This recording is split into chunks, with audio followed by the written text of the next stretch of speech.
Hello everyone and welcome back to Redacted. Today we've got some posts from r/Am I the Antagonist, so let's hop right into it. Am I the antagonist for burning my mom's diaries, letters, and writings because I don't want anything to do with her, instead of giving them to my siblings? You can probably guess that I had a strained relationship with my mother. She had an affair while married to my father and ended up leaving my dad for her affair partner. My dad was a good man before the affair, but he took it hard and allowed it to destroy him. And I was left to play son and parent to him while my mother started a new family. It was hard to watch her play mom to her new children and pretend like I didn't exist. I might occasionally get a call from her, but she was so busy raising her new kids that she didn't have time for me. It was also hard to understand why those kids had so much more than me. We were poor, and why she was okay with that. As I got older and into my teenage years, she did try to reestablish a relationship with me, but I wasn't interested. She was still trying to mend fences when she died last year, but I will at least give her credit for trying. She tried very hard to have a relationship with me, but my heart was too hardened for that to be possible. One of the things she left for me was her diaries from the time when she was a teenager. She also left me some letters she had kept over the years, as well as some writings. Her hope was that I would read them and get to know her better. She wasn't expecting me to forgive her, but it was her way of trying to make up for the years that we had so little contact. My siblings knew about this and asked if they could make copies once I was done with them, but I didn't promise them anything. Those diaries sat in my study for many months. I didn't want to read them, but I felt like I needed to do something about them. It was a friend of mine that suggested I burn them as a catharsis, which is what I decided to do.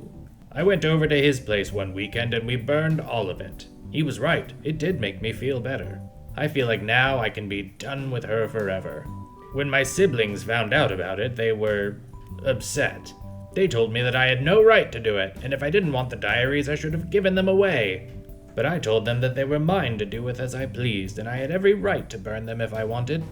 My wife said she agreed with them and thought my decision was spiteful. She said she felt like I might have even wanted to do it, so that my siblings couldn't have the diaries as a way of punishing them. She also feels like it could have been an opportunity for healing as a family that is now lost. My wife bases her opinions on the fact that I didn't discuss my plans because I knew she'd urge me not to do it. I don't agree with her take. I did this because I felt like this is what I needed to do to move on from this situation. But am I the antagonist? You're the antagonist. You're trying to get off on technicalities because they were yours and you didn't promise them anything. You knew they wanted them. They weren't personal private letters just to you. You could have made them copies and burned your set. You could have given them to your siblings and then gone no contact forever. I think you did it to spite your mom and siblings. Am I the antagonist for telling my sister she's too heavy to be wearing some of the clothes she's wearing? Despite our whole family being really fit, my sister's always struggled with her weight. She has a lot of trouble controlling what she eats, and it's really showing. Granted, she was overweight even when she played sports in high school and college, but she's going a bit overboard lately. She really likes wearing crop tops or shorts or dresses whenever she goes out, and she says she feels really confident in her body. Although I'm pretty sure everyone can tell she should be wearing something a little less revealing. I recently told her she's too fat, yes I said fat, to be wearing the clothes she's wearing, and that maybe she'd look good if she was younger and fitter, but she just looks sad now. She got really upset with me, and my mom gave me a really strong talk about self-esteem soon after. I don't really think I'm in the wrong. We recently went shopping since she was going to visit her girlfriend in Texas, and like always, all of the clothes she chose was either too tight or too small. Whenever I tried recommending clothes that I personally thought would fit her better, she told me she wasn't trying to be a nun, and after a while she lost any excitement she had about the whole shopping spree.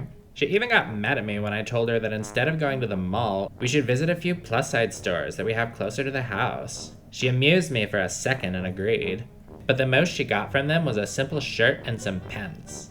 I've been sending her a lot of models with plus-size clothing to give her an idea of what she should be wearing, but she mostly just sends me a thumbs up or a sad emoji. I just feel like she should be wearing clothes that flatter her body, other than make her weight more obvious.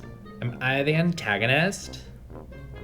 You're the antagonist. You have zero right to judge what she wears.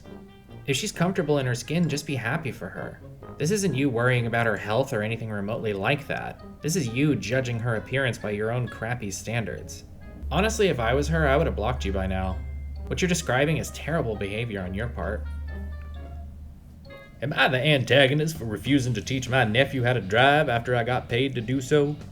I'm 33 years old and my nephew just passed his written driver's test and now he has his permit.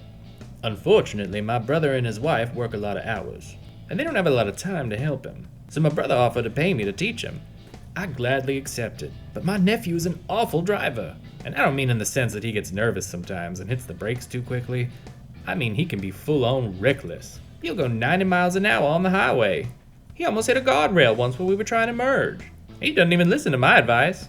I always have to keep telling him to put his turn signals on, but then he actually argues back with me. He says he doesn't need to if there's no cars nearby. I really feel like I have no control, so I refuse to teach him anymore. Now understandably my brother's mad because he did pay me up front. I told him his son drives like an Asian. My brother basically said that I'm the teacher and that I'm being paid to give him practice regardless of if he is doing bad or not. But I basically said that it'd be one thing if he was a bad driver trying to do his best, but I'm getting nowhere with him, and that's not my fault. You're the antagonist for the racist comment, and you're the antagonist for not following through with your end of the deal. If you at least gave the money back, you wouldn't be as much of an antagonist, but you're still an antagonist for the racist comment alone. Am I the antagonist for quitting my job an hour before my shift started? So I've been working at this job for 3 or 4 weeks now. My fiance and I noticed after starting that my mental health took a rapid decline. Every day before work I would have anxiety attacks and my depression kicked into high gear. For my own health, my fiance was suggesting I quit, since I still have another thing to fall back on and I recently applied to start going back to school for my bachelor's degree after a 2-year break. But I finally decided to do it yesterday. I know typically you want to give notice and not do it an hour before your shift, but as I've mentioned, I was at a real low point. It was even causing unnecessary tension in my relationship. So I turn in my uniform, apologize, explain that I'm leaving for my mental health and going back to school, etc. And my assistant manager was super understanding and wished me well. I thought that was it and we were good. That is until I get home and receive this text from my manager. He sent it in the work group chat that I hadn't been removed from yet. Anyone else who would like to quit, please just let me know now, not 45 minutes before your shift starts. It would be super nice to have 1 day off after working 56 hours.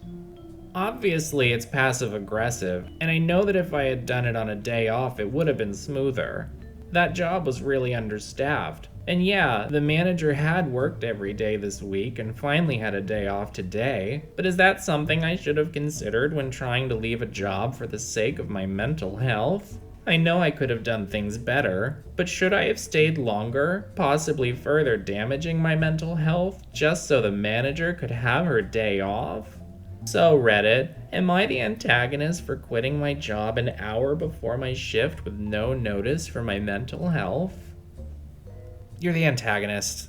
I mean, do what you have to do to take care of yourself, but that doesn't change the fact that you screwed over your managers and coworkers. If I was your boss, I would not be a good reference for you.